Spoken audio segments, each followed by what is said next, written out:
राम राम।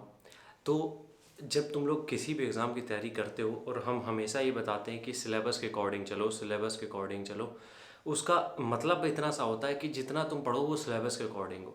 ठीक है, सिलेबस के अकॉर्डिंग पढ़ोगे इसका मतलब ये लिमिटेड पढ़ोगे, क्योंकि तुम किसी भी सब्जेक्ट में चले जाओ, किसी भी नौकरी की तैयारी में चले जाओ, पहाड़ है हर एक चीज़ का।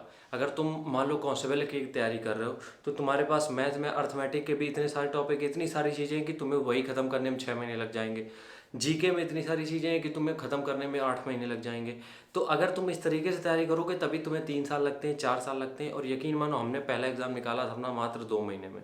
दूसरा वाला था उसके लिए हमें 30 से 40 दिन मिले थे, क्योंकि हमने एक चीज़ सीख ली थी, उसके बारे में हम तुम्हें बताते हैं। वो है कि जितना हो सके, जितना ज़रूरी हो बस उतना पढ़ना है। उसके अलावा अगर हमें ये लगता है कहीं से कि इससे 1 नंबर का आ सकता है, हमने वो कभी नहीं पढ़ा है, सच बता रहे हैं।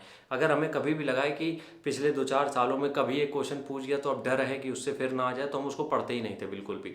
कि अगर हम उस 1 नंबर के लिए अपने दिन के 2 घंटे या 1 घंटा बर्बाद कर रहे हैं तो कोई भी सेंस नहीं बनती इस बात की। इसलिए सबसे पहली चीज़ ये ध्यान रखो कि सबसे पहला काम तो तुम्हें करना है कि सिलेबस उठाना है। ठीक है, एक बार तुमने सिलेबस उठा लिया, उसको अच्छे से कर लिया, अब तुम्हें कोशिश यार ये करनी है कि उस सिलेबस में ही टिके रहना है।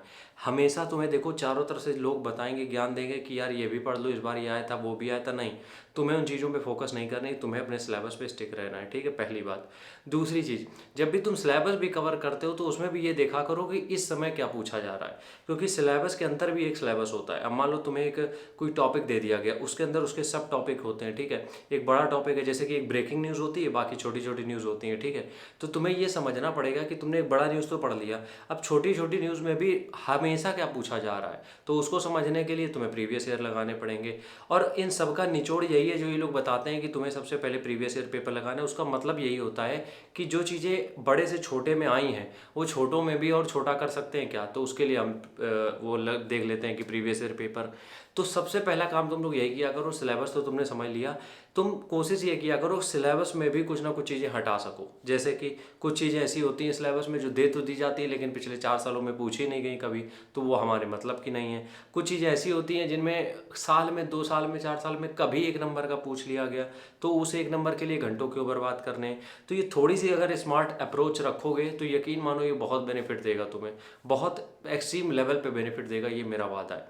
तो कोशिश ये किया करो कि जितना हो सके, जितना हो सके उतना तुम सिलेबस पे स्टिक रहो, प्रीवियस ईयर पेपर में स्टिक रहो, और सब कुछ पढ़ने के चक्कर में ना रहो। जितना कम पढ़ोगे उतना ज़्यादा बेहतर है। हो सकता है तुम जब कम पढ़ रहे हो तो 1-2 नंबर का छोड़ने की भी आशंका हो, लेकिन कम से कम जितना पढ़ रहे हो उतने में से अगर कुछ भी आ गया तब तो सब कर लेते हो ना। और तुम सब कुछ कवर कर रहे हो, उसके बाद सबसे सब कुछ आ रहा है, फिर भी तुम कुछ नहीं कर पा रहे हो, तो कोई मतलब नहीं।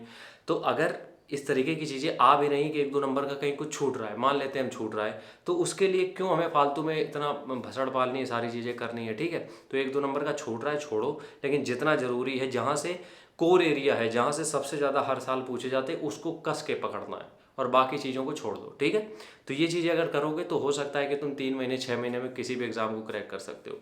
राम राम, जय हिंद।